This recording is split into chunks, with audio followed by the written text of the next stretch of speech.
happened was he called, and then the turn was a 5. I lead again. He raised. I 3 bet, and he cap. I think that's how it went.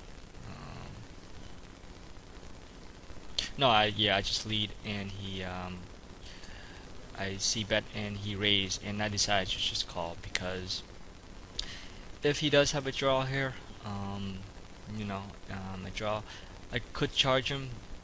Um, However, my action is pretty strong. So once I cap, once I 3 bet the flop, and he just call and then raise is pretty much a 5 is a pretty.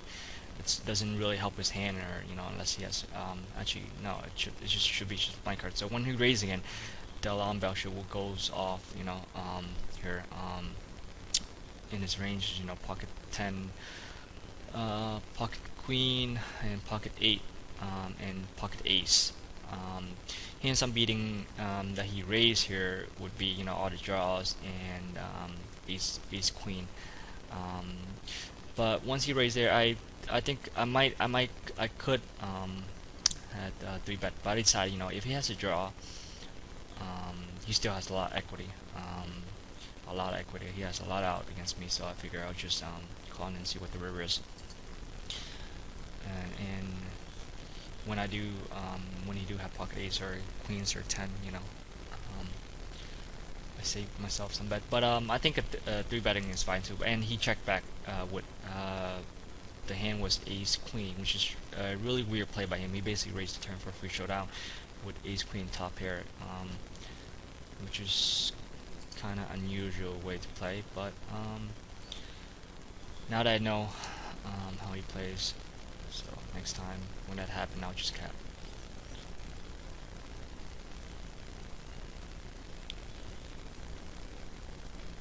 Here it is. In that hand, let's just go back. Just one bit. Once this board shows off and he dunked it to me, his stat shows that it's 27.2%, and his aggression frequency on the flop is 9. On the turn is only 20%, and his river is 29%. So once he leads to me, there's no reason to do anything weird, anything tricky. Pot small. I have only 4 out to a not even the nut. So just there's no reason. People get tilt when someone donk to them. But don't worry about it. It's the pot. You want to think the pot in comparison, to how big the pot is. If it's small, you don't want to fight over small pot. You can let it go. I mean, you don't have to fold every time when there's a small pot and you don't hit anything, but you don't have to contest it too much in the micro anyway. People are pretty honest with their donkey range, so especially in that board, it's pretty dry and there's no reason. I would even fold weak small pair there in that high board, because you can get counterfeited, and any river card will make your life miserable. So just fold right away and just get the hand over with.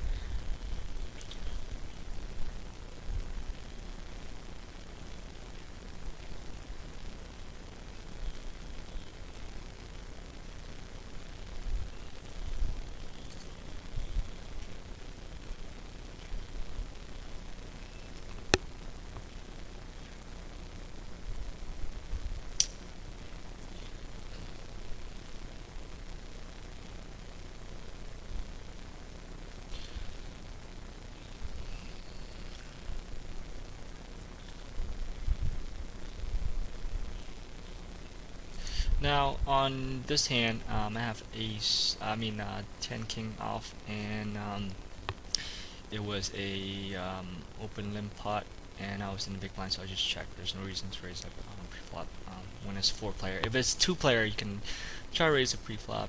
When no one raise, because most of the time when your hand is good enough that when it does hit the flop, you can see better down, or when it doesn't hit. When there's an ace high or something, you usually take it down against 2 players. But once there's 3 or more players, 4 players, you don't want to pop it up with weak hands, because you can't see bet the flop majority of the time, because pot is gonna get, you know, kind of big. So people do have a lot of insensitive to call, insensitive to call and to continue with the hand. And you know, when you see betting, it's harder to get, you know, all three players to fold. It's a lot easier, you know, to when it's heads up, or you know, with only two players, you usually can take it down on the turn. But with four, there's no reason to. And I decided to check the flop because I want to see the action first. There's no reason to bet here on the flop. When the board's kind of drawy, you don't want to get raised, you don't want to get, you know, in a tricky situation, out of position. So you just want to just check and see the action goes. And it went check around, and now majority of the time people will bet with a queen, unless they're, or you know, a straight or whatever, you know, or a decent hand, because they don't want to, you know, let it, you know, people do slow play, but majority of the time they will bet when they have something. And once it goes around and the turn hits a 6, a pretty harmless card, and I decided to bet right away, because now when someone does bet, they could be having draws, just a jack, or you know, a flush draw now with that 6 of spades. So now if I were to if someone bet and I was to call anyway, might as well lead, be the first one to lead, and let those draw, call, or do whatever, because since I'm already putting a bet in, might as well just make a bet so that people won't check the turn again, because you don't want to give, you know, people another free card when everyone check and your hand is pretty good. The middle pair with top kicker is pretty good, so might as well bet and let everyone call. Go from there. And here with the pocket 8, I decided to just go back just a little bit. Right. With the pocket 8 on the river, I decided to just check back instead of value betting. For one reason, I'm not afraid of the jack, because you know, unless they're really passive or with a weak jack, they would just check raise me somewhere already. So the jack, you know, I don't have to worry about anyone having a jack. So the only hand I have to be afraid of is a 9. And against one player on this board, I will definitely value bet the river, because ace high can call. You know, people do call with ace high in this type of board because they just like to call with ace high for some reason, and or you know, they have a smaller pocket. Well, the only small pocket pairs will be pocket 5, pocket 4s, and pocket 3s. And then there's, you know, anyone that has 7, 10 on the flop, you know, 7, 8 or whatever, they decide to peel, and then they hit on the turn, so then they decide to call again. So that's why you want to value bet the river light when it's up against just one other player. But I decided right here to just check back, because that 9 does scare me, because passive player doesn't bet, you know, with weak 9 here. You know, doesn't check raise with weak 9. Not everyone, you know, is going to check raise 9. But if I had the 9 and a decent kicker, I would definitely value bet this river, because I never have to worry about any hand better than a jack or better. So here I just decided to check. And I won.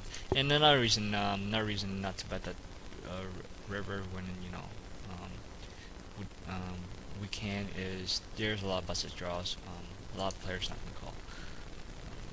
And then you're gonna put yourself in a tough spot if they decide to check raise with a busted draw, which is rare, but it does.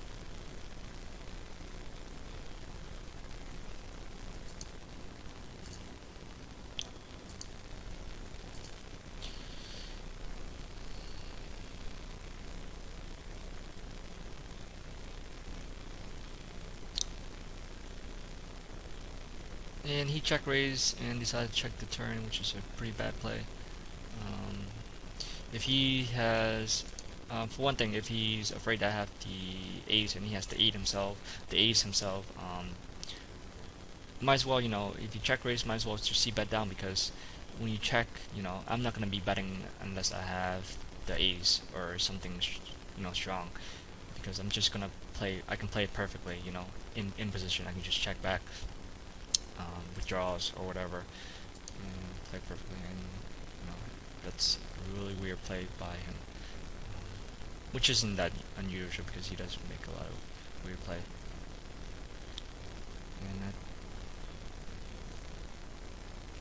And if you do decide check raise here with a draw, you want to just c-bet. There's no reason to check and play it passively. I mean, the whole point of check raising with a draw, because you're trying to rep the ace and you're trying to have some full equity. You're not gonna have any full equity, and if you check raise and then the other person call and then you just decide to check again, because that's just really weird play. Unless you want to do something really tricky with check raising twice, which is not a lot. Actually, it's rare that anyone ever do that.